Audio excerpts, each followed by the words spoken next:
Today we're cooking the sun-dried Mickey. Ang sinuunang panahon guys, ito yung uso, diba? Kasi syempre without no refrigerator,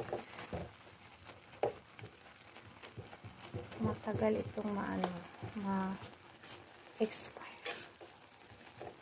Pwede ma-store.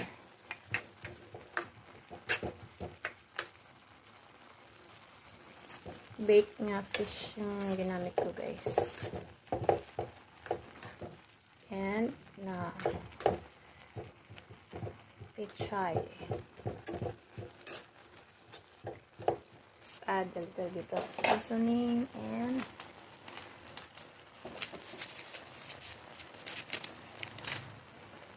spices.